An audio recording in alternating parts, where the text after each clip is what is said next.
Awal dari Gunung Kidul, mimpi kecil yang jadi besar. Segalanya dimulai di tanah sederhana, Gunung Kidul, Yogyakarta. Veda kecil cuma punya satu mimpi, bisa balapan di lintasan besar suatu hari nanti. Bapaknya dulu cuma mekanik sederhana. Motor pertamanya bukan motor mahal, tapi motor rakitan dari sisa-sisa onderdil betas. Tapi dari situ, Veda mulai kenal arti kerja keras. Setiap sore, anak-anak lain main bola. Veda latihan cornering di jalan kampung pakai motor kecil. Bukan karena dipaksa, tapi karena dia cinta banget sama dunia balap. Kalau aku jatuh, berarti aku belajar, katanya waktu kecil. Dan dari sanalah semuanya dimulai. Wildcard di Mandalika, dunia mulai melihat. Tahun 2021 jadi momen bersejarah. Nama Veda Ega Pratama pertama kali muncul di daftar pembalap Asia Talent Cup, ajang resmi bentukan Dorna Sports. Dia cuma wildcard waktu itu, artinya bukan pembalap tetap. Tapi penampilannya langsung mencuri perhatian.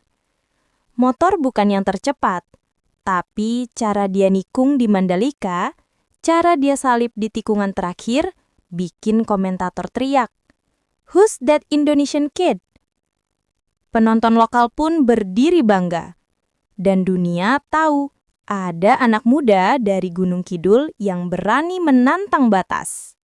Musim 2022 jadi titik balik besar buat perjalanan Veda.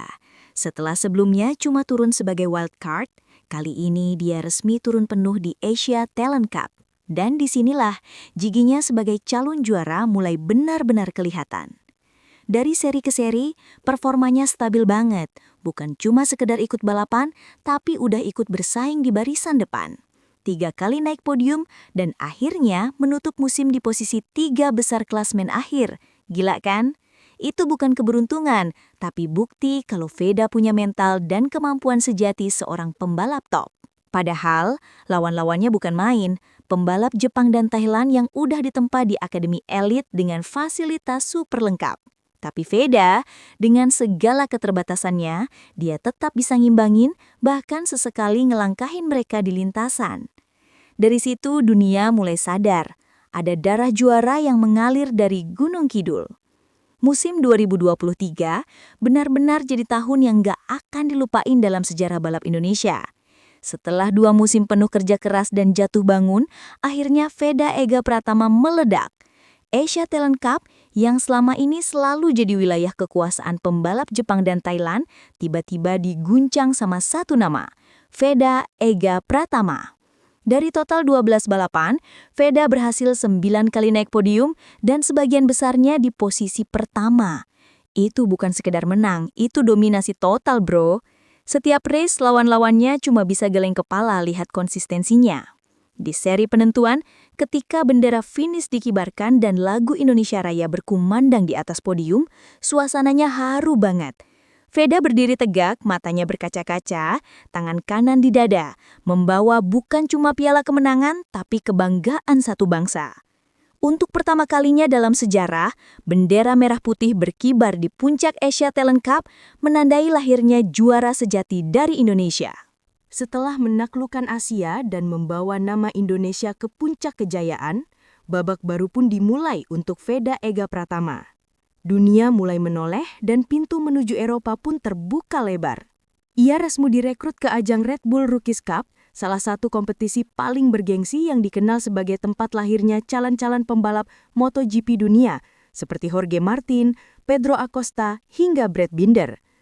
Bayangin aja, seorang anak dari Gunung Kidul yang dulunya latihan di lintasan sederhana, kini berdiri sejajar dengan pembalap muda Eropa yang tumbuh dengan fasilitas modern dan dukungan tim profesional.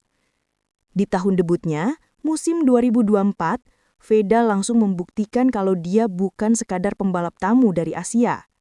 Di sirkuit legendaris seperti Mugello, Misano, dan Spielberg, dia tampil tanpa gentar, Bahkan berhasil naik podium di Austria dan menutup musim di 8 besar dunia. Sebuah pencapaian luar biasa yang belum pernah diraih pembalap Indonesia sebelumnya. Yang bikin Veda beda bukan cuma hasil akhirnya, tapi cara dia menaklukkan setiap lap. Kalau kamu nonton race-nya, kamu bakal lihat gaya balap yang khas banget. Veda bukan tipe pembalap yang asal gaspol dan nekat ambil resiko. Dia agresif tapi elegan, cepat tapi penuh perhitungan. Setiap overtaking-nya rapi, setiap tikungannya terukur. Di mata media Eropa, gaya balapnya unik, gabungan antara keberanian khas Asia dan kecerdasan taktis ala Eropa. Gak heran kalau media Spanyol sampai kasih dia julukan El Niño de Hierro, atau anak besi. Julukan itu lahir karena ketangguhan mental Veda. Setiap kali dia jatuh, dia gak pernah lama terpuruk.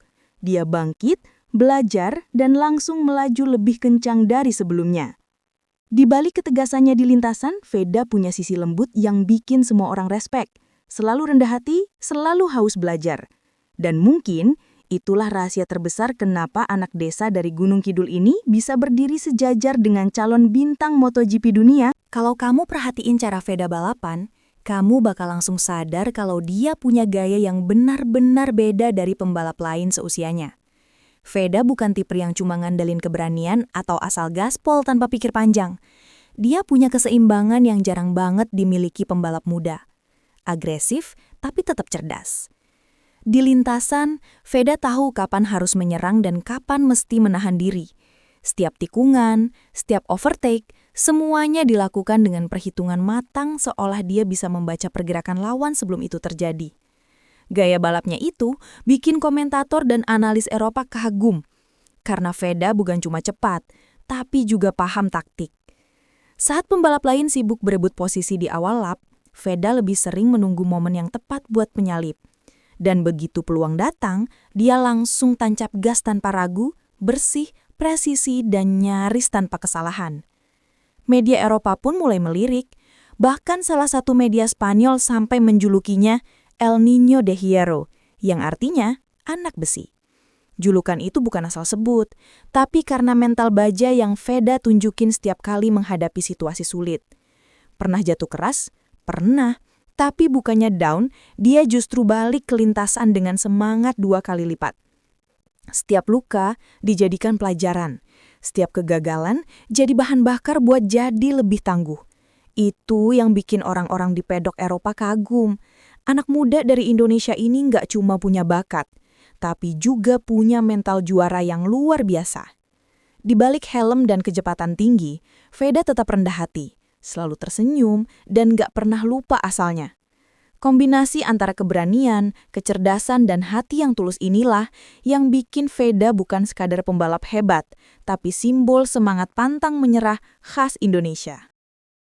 Musim 2025 benar-benar jadi babak ujian terbesar dalam karir Veda Ega Pratama. Setelah 2 musim penuh prestasi, semua orang mengira jalannya akan terus mulus. Tapi realita di dunia balap nggak selalu manis. Di awal musim, Veda mengalami cedera cukup parah setelah insiden di sirkuit Jerez. Banyak yang khawatir, bahkan ada yang bilang karirnya bisa melambat atau berakhir lebih cepat. Tapi, di saat orang lain ragu, Veda justru menunjukkan mental juaranya. Saya nggak mau berhenti cuma karena sakit, katanya dalam salah satu wawancara. Kalimat sederhana yang nunjukin betapa kuat tekadnya buat terus berjuang.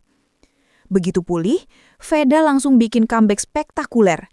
Dalam beberapa seri terakhir Red Bull Rookies Cup, dia tampil seperti pembalap yang lahir kembali. Lebih matang, lebih fokus, dan lebih ganas di lintasan. Hasilnya, 3 kemenangan, 3 podium tambahan, dan finish sebagai runner-up dunia. Bayangin, dia absen 3 seri di awal musim, tapi masih bisa bersaing ketat di papan atas klasmen. Kalau aja nggak cedera, besar kemungkinan Veda bakal menyabet gelar juara dunia. Performanya yang luar biasa bahkan bikin Red Bull resmi menobatkan Veda sebagai pembalap dengan peningkatan performa tercepat kedua di dunia. Sebuah pengakuan yang jarang banget diberikan ke pembalap Asia. Dari cedera, rasa sakit sampai podium dunia, perjalanan Veda di musim 2025 ini jadi bukti nyata kalau pembalap sejati bukan diukur dari seberapa sering menang, tapi seberapa kuat dia bisa bangkit setiap kali jatuh. menuju Moto3, gerbang ke dunia Grand Prix. Karena performanya luar biasa, kabar besar pun datang. Ketua umum ini, Moreno Suprapto, ngumumin kalau Verda lagi disiapin buat naik ke Moto3. Artinya, Indonesia bakal punya pembalap penuh musim di ajang Grand Prix dunia. Moto3 itu bukan main-main. Kecepatan 250 cc, bobot motor ringan banget, dan jarak antar pembalap bisa cuma beberapa sentimeter. Salah sedikit, langsung jatuh. Tapi kalau ada yang bisa nembus tekanan itu, ya cuma satu, Verda Ega Pratama. Mental baja dan filosofi, gas tapi pikir. Yang bikin Verda beda bukan cuma skillnya, tapi mentalnya. Dia sering bilang, aku nggak takut jatuh, aku takut berhenti belajar. Setiap balapan dia rekam, dia tonton ulang. Dia catat tiap kesalahan, tiap tikungan, tiap detik breaking point. Makanya walau masih muda, mindsetnya udah kayak pembalap profesional dunia. Verda tahu, kecepatan tanpa arah itu percuma. Dia gaspol, tapi tetap mikir. Itulah mental juara. Inspirasi buat generasi muda Indonesia. Kisah Verda bukan cuma soal balapan, tapi soal harapan. Tentang gimana mimpi anak desa bisa nembus batas dunia. Dari sirkuit kecil di Gunung Kidul ke panggung besar Eropa. Verda buktiin kalau keberhasilan gak ditentukan sama fasilitas, tapi sama keyakinan dan kerja keras tanpa henti. Dia udah buka jalan buat generasi muda Indonesia buat berani mimpi lebih tinggi. Dan mungkin suatu hari nanti, ketika lagu Indonesia Raya berkumandang di podium MotoGP, kita semua bakal berdiri bangga. Karena kita tahu, semuanya dimulai dari seorang anak bernama Verda Ega Pratama. Jadi, gimana menurut kalian, Sobat Balap? Apakah Verda bakal jadi pembalap Indonesia pertama yang bersinar di Moto3? Tulis pendapat kalian di kolom komentar ya. Kasih like kalau kalian bangga sama perjuangan anak bangsa ini. Dan subscribe biar nggak ketinggalan update terbaru dari dunia balap internasional. Dari Gunung Kidul untuk dunia, dari mimpi kecil menuju panggung besar. Ini bukan akhir, tapi baru awal dari legenda yang sedang kita saksikan bersama. Terima kasih sudah menonton. Temukan video menarik lainnya di playlist channel kami.